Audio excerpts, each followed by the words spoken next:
posso dizer nada sobre o futuro, porém farei uma possibilidade. De forma metafórica, apesar de imprevisível, o futuro tem uma chave na mão. Essa chave se chama preparo. Eu não sei o que ocorre.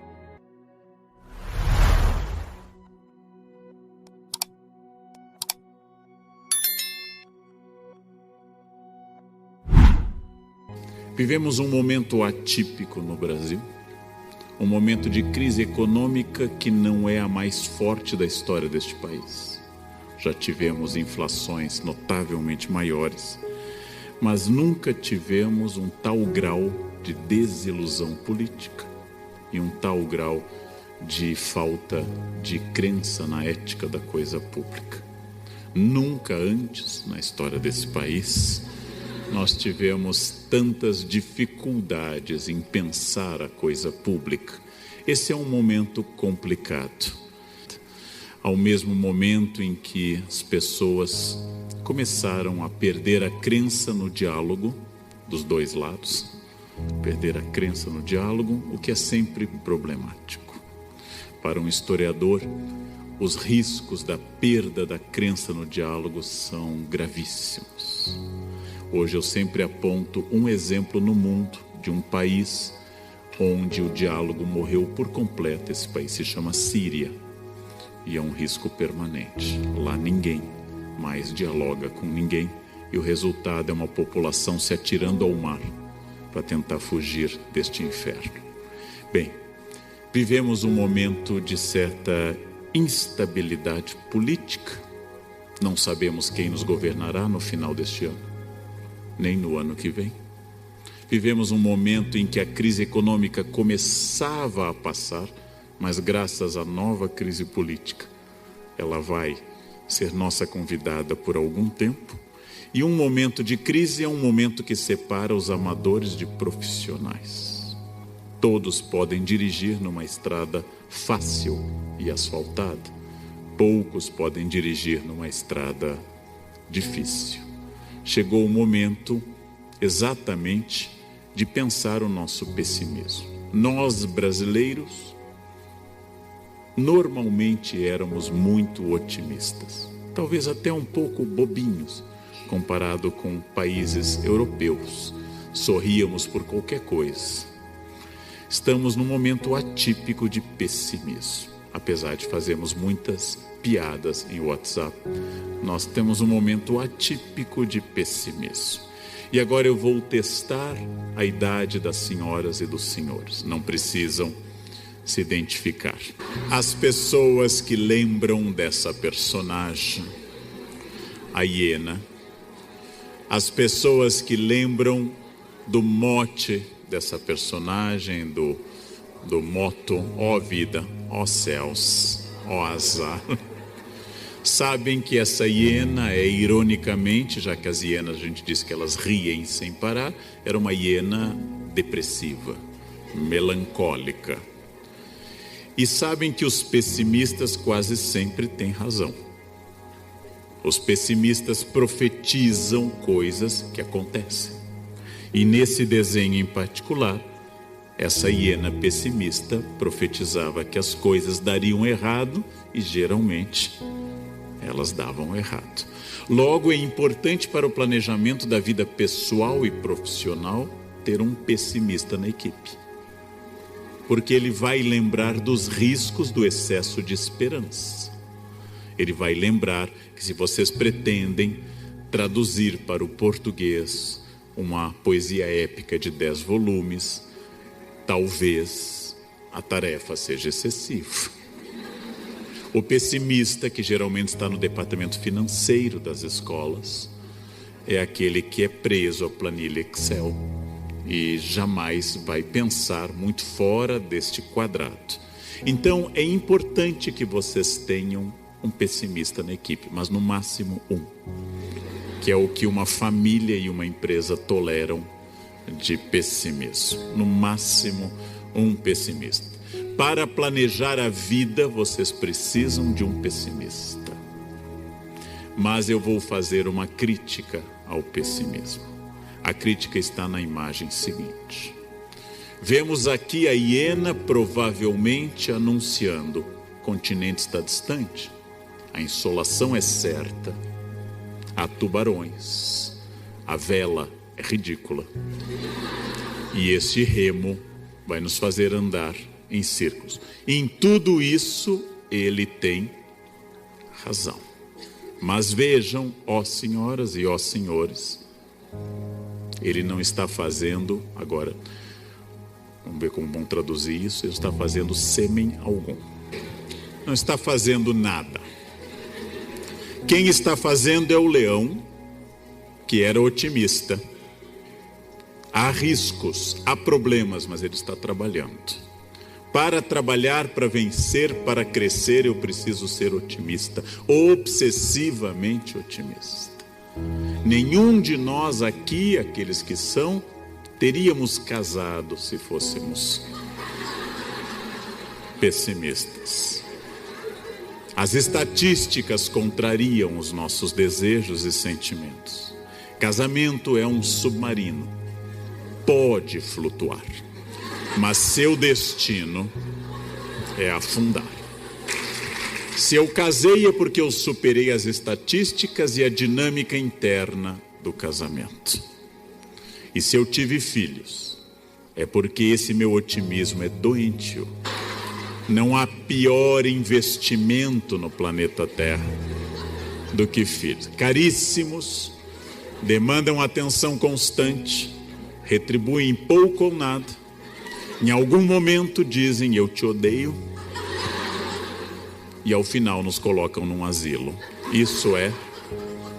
E mesmo assim, se não fosse o otimismo doentio de nossos pais, não estaríamos aqui. Nós existimos porque pessoas se amaram e acreditaram. Só otimistas trabalham. Só otimistas levam projetos adiante. Só otimistas são capazes de sair à rua e dia após dia tentarem novamente refazer as fraturas de uma nação dilacerada. O enfrentamento dos problemas da lei, como lembra o Hamlet no seu monólogo, a lentidão do mundo, a violência e todas as outras questões para que a vida continue. A incerteza que nos marca nesse momento é enorme. Eu não posso dizer nada sobre o futuro, porém farei uma possibilidade, de forma metafórica. Apesar de imprevisível, o futuro tem uma chave na mão. Essa chave se chama preparo. Eu não sei o que ocorrerá na área de tradução e interpretação nos próximos 10 anos. Ninguém sabe. Porém, os mais bem preparados estarão melhores. Eu não comecei minha carreira, minha primeira graduação muito cedo, pensando: vou estudar porque um dia serei convidado para falar a vocês. Estar aqui não foi um plano quando eu tinha 16 anos. Mas eu estou aqui porque estudei. Estou aqui porque fui depois para uma graduação e uma pós-graduação. Estou aqui porque enfrentei cursos, estágios e vida no exterior e eu não sabia onde, nem aonde. Mas eu sabia que quanto mais bem preparado eu estivesse, eu estaria melhor. A crise veio para todos. Alguns melhoraram, outros permaneceram no mesmo ponto e outros fracassaram. A diferença está no preparo. Admiro muitíssimo a cultura judaica e digo isso a todos meus amigos judeus. Uma cultura que determina que um homem é adulto quando lê para a comunidade seu bar mitzvah. Um homem é adulto quando é alfabetizado. Não é à toa que foi o primeiro povo a superar o analfabetismo na história. Uma cultura que considera que há povos e governos preconceituosos. Em algum momento, algum governo ensandecido pode expulsá-los e eles vão para outro país, sem nada além do preparo mental. E em pouco tempo, aquela comunidade floresce de novo, porque o que você tiver no cérebro é seu para sempre. e é seu sempre. O que você tiver no banco ou no cartório é seu por algum tempo. Preparo é tudo, cérebro é tudo, intelecto é tudo. Quanto mais eu tiver esse preparo, mais essa crise vai se transformar num desafio, usando essa ideia de tempo linear, de passado, presente e futuro, que Santo Agostinho tanto tratou no capítulo 11 das Confissões, que essa perspectiva, o futuro é incerto. Porém, vamos substituir as 3 palavras por passado como experiência. O que cada uma e cada um de vocês trouxe até essa noite aqui no Centro Rebouças. Presente a ação de estar essa noite aqui, dialogando comigo mesmo que só eu esteja falando. Mas há um diálogo. Há um diálogo que cada um e cada uma está recebendo, concordando, discordando das coisas que eu digo. E por fim, o que for decidido a partir desse encontro e de tudo que for tratado aqui, vai se constituir em estratégia, ou seja, uma preparação para o futuro. Nesse momento está sendo gestado o amanhã. Ao final dessa noite, eu já serei experiência, o coquetel seguinte será ação e o ciclo recomeça. Onde eu estarei o ano que vem? E isso é fundamental para eu definir esse momento.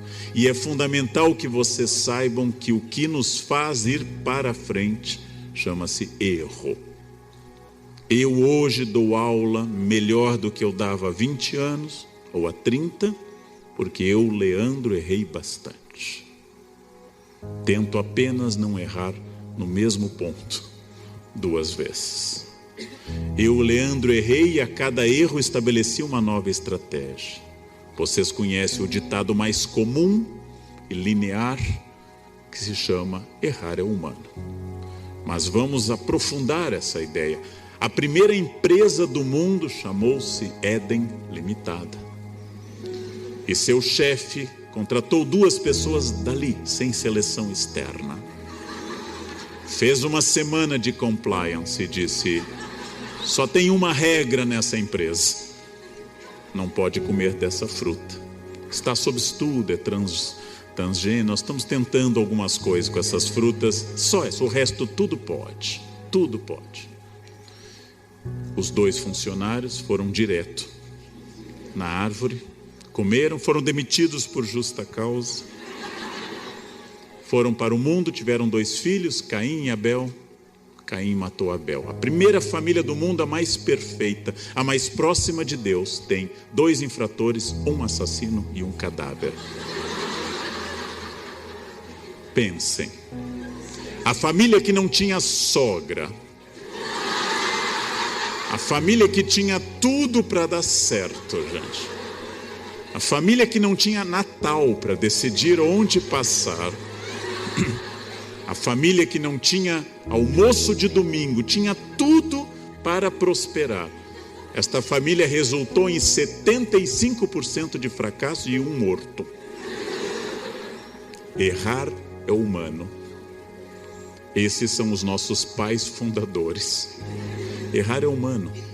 Todos erraremos. Qual a diferença entre a pessoa de sucesso e a que está destinada a ser um fracasso?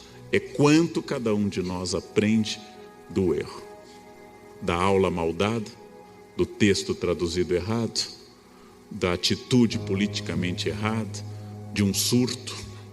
A partir disto, eu aprendo, e a partir disso, eu mudo a existência. Ser sábio não é ser perfeito. Perfeito do latim perfectum, feito até o fim. Ninguém é perfeito até a morte. Eu sou perfectível. Eu sou passivo de ser transformado até o último dia da minha existência. Eu estou aprendendo permanentemente. E para isso eu tenho que sair do maior inimigo de todo profissional, que é a zona de conforto. A zona de conforto é aquilo que diz, está bom. A zona de conforto me passa a ideia errada de que não precisa mais. O que não muda nunca, o que não mudava em 1951, quando Getúlio Vargas assumiu a presidência, o que não muda em 1851, um ano após a Lei Eusébio de Queiroz, o que não muda nunca. Em primeiro lugar, a partir do autor Francis Bacon, em inglês, do século XVI para o XVII, a frase e a ideia: conhecimento é poder. Conhecimento dirige o mundo sempre. Conhecimento de tudo.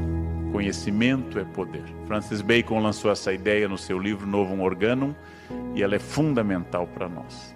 O que eu sei se torna um empoderamento da minha existência.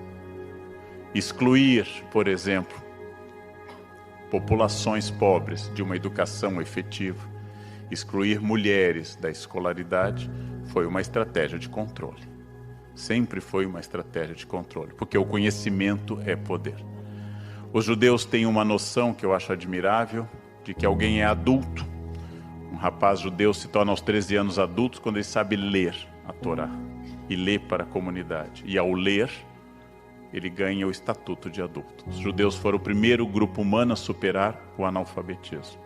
Porque os judeus entenderam que povo perseguido historicamente, indo de um lugar para outro, eu só levo uma coisa: o conhecimento. Conhecimento é poder. Educação é poder. Educação liberta.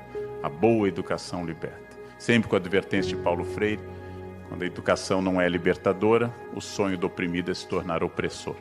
Educação é libertadora. Tudo o que eu sei é uma habilidade que eu terei para existir. Isso nunca mudou. Pode desaparecer o caderno, a caneta tinteiro, a caneta esferográfica, o lápis, pode desaparecer o tablet, podem implantar chips nas pessoas e continuamos com esse princípio. Conhecimento é poder. O suporte do livro pode ser papel, pergaminho, pode ser o tablet, pode ser um e-reader, o que for. Mas o ato de ler transmite conhecimento. Conhecimento é poder. Dados não significam conhecimento e essa confusão é muito forte hoje entre as pessoas. A internet multiplica dados, não conhecimento.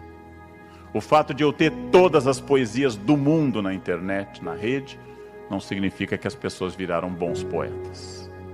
O fato de eu ter todas as músicas que a humanidade já fez disponíveis, não me torna um músico. Ser um médico, ser um professor ou ser um cozinheiro, ser uma cozinheira, continua significando anos de treino, anos de prática. E atrás de uma cozinheira habilidosa, existem centenas de dedos cortados e mãos queimadas e coisas que não deram certo. Atrás de uma bordadeira, atrás de um filósofo, atrás de uma bailarina, existe um esforço muito grande. A internet possibilitou o acesso aos dados, jamais possibilitou que isso substituísse o esforço. Está na rede, tudo está na rede. Mas nós continuamos precisando de muitos anos para formar um profissional bom. Isso nunca vai mudar. Isso nunca vai mudar entre nós. O que não muda também, a atualização. Continua sendo um imperativo profissional na gestão de pessoas. Atualização. Hoje eu preciso estar atualizado mais do que nunca. Porque cada vez mais aumenta a velocidade dos fatos. Preciso de atualização. Qual foi o último livro que eu li na minha área? Qual foi o último congresso que eu participei antes desse? Qual foi o último debate ou palestra? Qual foi a última vez que eu me dediquei a estudar algo da minha área? Para administrar pessoas, para viver no ambiente de trabalho, para ser alguém, eu tenho que fazer essa pergunta: o que é que nós estamos de fato fazendo de nós mesmos? Que destino eu estou dando à minha existência laboral e à minha existência familiar e afetiva? Que horizonte eu estou construindo? Para onde eu quero ir? Porque se eu não tiver para onde ir, eu vou ser arrastado por ventos e correntes. Essa é uma diferença entre consciência e estratégia e simplesmente existência. Bem, inteligência, o conhecimento em primeiro lugar é a capacidade de repetir dados. Eu sei que a capital da Mongólia é Ulaanbaatar, que a capital do Nepal é Katmandu, que a população do Japão tem 127 milhões de habitantes, que o Brasil tem 8.511.965 km². Isso é informação. A informação não demanda inteligência, ela está contida nos livros e pessoas, às vezes, com problemas mentais têm excelente memória. Da informação eu posso constituir nexos, relações, comparações e sistemas que caracterizam a inteligência, que é a capacidade de utilizar dados em novos contextos. A inteligência é aquilo que ainda não é feito pela máquina, mas está próximo disso.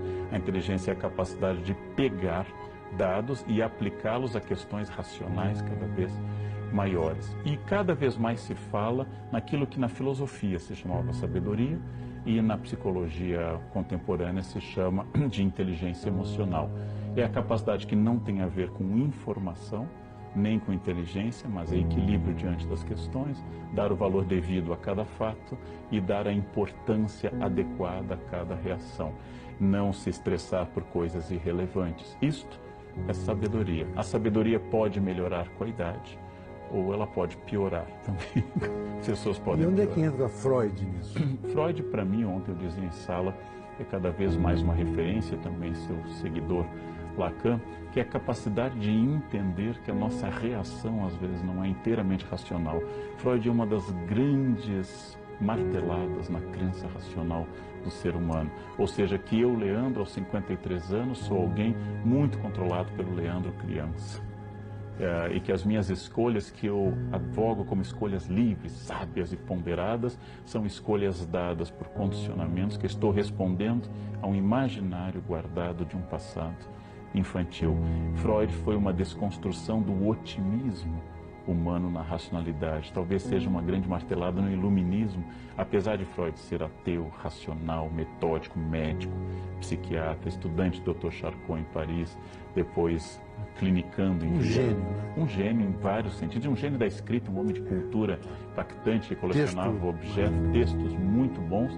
E toda essa reflexão freudiana traz à tona que nossos comportamentos não são assim tão autonomamente livres e racionais. Por isso, quando eu olho algumas questões, eu vejo muito na razão freudiana para mim e para os outros. Porque um dos grandes objetos que eu tenho como desejo de vida seria envelhecer sábio. Mas está difícil.